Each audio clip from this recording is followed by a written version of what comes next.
ইয়ার পরে একটাই সমস্যা, খাবো আমি পরে খাবো, লাও না তুমি খাও। আর রাইতে ঘুম একটুকু খানি হয় নাই, বলো হয় নাই না? তো বাবা এখন সেই লেভেলের ভাবে রোদ বুহাইছে নাকি বাবা? তো বন্ধুরা আর কিচ্ছু করার নাই। তো হ্যালো গুড মর্নিং বন্ধুরা, আজকের ব্লগটা স্টার্ট করছি কিন্তু রাঁচির মেন রোড থেকে। আর কালকের ব্লগে তো তোমরা দেখলেই যে আমি এসেছি রাঁচির। এখন আপাতত সকাল সকাল ব্রাশ করতে এসেছি, পুরা রাত তো ঘুম নাই। তো চলো ব্রাশটা করি প্রথমত।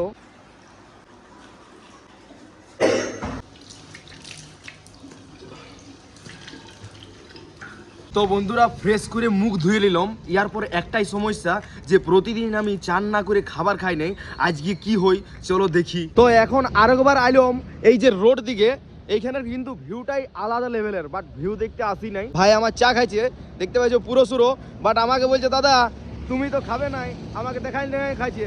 ওরকম করিস না ভাই, খাবি তো জলদি করে খাইয়া শেষ করে দে। হ্যাঁ ভাইকে চা খাওয়াইলাম, ইয়ার পর বাবাকে চা খাওয়াবার জন্য নিয়ে আইলাম। বাবা চাটা ঠিক আছে? তুমিও খাইলে বাবু। খাবো আমি পরে খাবো, লাও না তুমি খাও। আর রাইতে ঘুম একটুকু খানি হয় নাই, বলো হয় নাই না? ঠিক আছে তুমি খাও, আমি পরে দেখছি।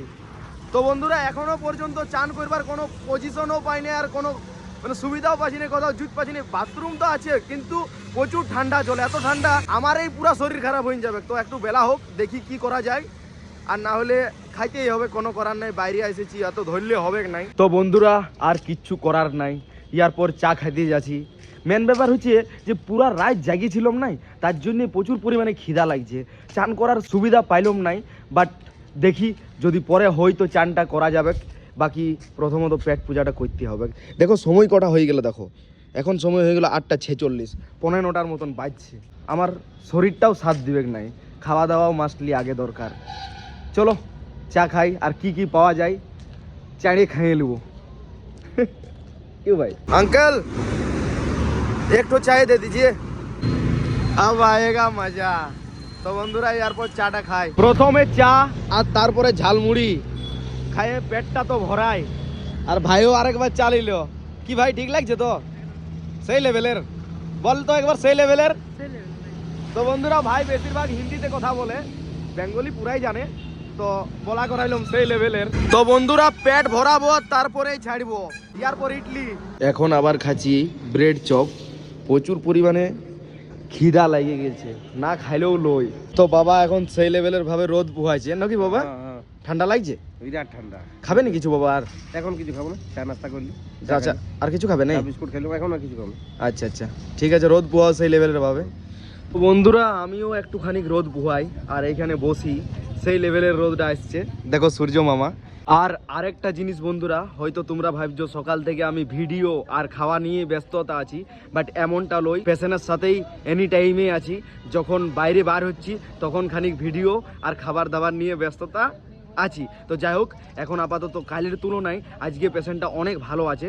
চলো তোমরা এটাই প্রে করো যেমন আরো ভালো হয়ে যায়, সুস্থ হয়ে যায়। তো বন্ধুরা অনেকক্ষণ ধরে আমি ছাদে বসে আছি, আর আজ দোকানও বন্ধ আছে, কেন কি দোকানে পাপড়ি আর ফুচকা বিকবার মতন কিছুই নাই, আর দোকানে সামান বাগেরাও কিছু নাই, প্লাস বাবা আর দাদাও ঘরে নাই। তোমরা তো ভিডিওর মাধ্যমে সবকিছু দেখছোই। আর বিকালে আমি একাই দোকান খুলবো, শুধু এগরোল চাউমিনটাই বিক্রি করবো। তার জন্য আমি সকালে স্যালাডের সব আইটেম আমি নিয়ে এসেছি, আর দাদা তো ওইখানের অ্যাক্টিভিটি সব ব্লগে শেয়ার করছে, তো বলি আমিও একটু ঘর থেকে ব্লগটা কন্টিনিউ করি। তো বন্ধুরা এখন সকাল থেকে হয়ে গেল পুরাপুরি বিকাল, আর ব্লগ বানাবার সময়ই পাই নাই।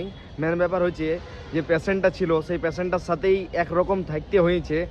তো এখন আপাতত টাইম পাইলাম, ভিডিও তো বানাইতে হবে, ব্লগ তো করতে হবে, কন্টিনিউ তো করতে হবে। ভাই আমাকে ফোন করেছিল যে বলছে দাদা তুই চিন্তা করিস না, তুই যতটুকু পাচ্ছিস কর, বাকি আমিও হালকা সালকা করার চেষ্টা করছি। ভাইয়ের সাথে যদি আমি থাকি কিংবা বাবা থাকে তো ভাইয়ের এনার্জি মানে মোটিভেশন লেভেলটা সেই লেভেলের হয়ে যায়। ভাই করে ইনডোরে, আমি করি আউটডোরে। তো চলো এখন আপাতত যতটুকু ভাই ব্লগ করছে না করছে দেখাবার চেষ্টা করব। আর আজকে বাবা চলে যাবে বাড়ি, আমি থাকবো একা, বাট কোনো প্রবলেম নাই, কোনো অসুবিধা নাই, একাই 100। যাই হোক বেশি নাম করাটাও ভালো লই, জিরো হয়ে যেতে পারি কোনো কোনো জায়গায়। তো চলো এখন আপাতত থাকি, বাইরের দিকে অল্প এসেছি, একটু ঘোরাঘুরি করি, আর তারপরে আরও দুতলার ওপর চলে যাব। চলো যখনই আমি একটুখানি ফাঁকা পাবো তখনই তোমার সাথে কথা বলার চেষ্টা করব। তো বন্ধুরা বাবা এখন বাড়ি যাচ্ছে, আর বাবার সাথে কে কে আছে দেখো, 1 জন 2 জন 3 জন 4 জন 5 জন 6 জন 7 জন 7 জন এসেছিল, মানে 6 জন এসেছিল বাবাকে নিয়ে যাওয়ার জন্য। যাই হোক এমনটা লই, আমাদের রিলেটিভটাকে দেখতে এসেছিল, তাকে দেখলো আর এরপর বাড়ি দিকে যাচ্ছে। তো বন্ধুরা কোনো খাই ছাড়ে না খাই, চাটা আমার আগে চাই, সেই লেভেলের ভাবে চা খাইতে এখন বাইরের দিকে বাইর হয়েছি। সাথে আছে আমার ভাই, ভাইও সেই লেভেলের চা খাইছে নাকি ভাই? তো বন্ধুরা চলো চাটা খাই আর তারপরে আরো হসপিটাল দিকে যাই। তো বন্ধুরা তোমাদেরকে তো বললামই যে আজকে দোকানে পাপড়ি ফুচকা কিচ্ছু নাই, তো ওই জন্য মানে চারটা তো নাই, তো শুধু আছে এখানে ভিজা ভাজা আর এখানে একবার অলরেডি চাউমিন বানাই আমি মানে সেলিং করে দিলাম। আর এই যে বাঁচিয়ে আছে এই চাউমিনটা মানে নেক্সট বার ফ্রাই করা চাউমিন, আর স্যালাডটা আধাটা কাটিছিলি, তো এগ রোল বানাই আমি ফিনিশ করলাম। তো বন্ধুরা এখন হয়ে গেল পুরাপুরি রাত, আর এখন আমি আর ভাই আইলম খাইতে। আমার মনে হয় যতটুকু সিন আমি দেখাতে পাচ্ছি ব্লগের মাধ্যমে, মনে হয় খাবার দাবারই দেখাচ্ছি। যাই হোক, এই যে হোটেলে আইলম খাবার খাবো, আর প্রচুর পরিমাণে থকে গেছি, বাবা তো চলে গেছে। তো চলো খাবারটা খাই আর জলদি করে আরও হসপিটাল দিকে যাই।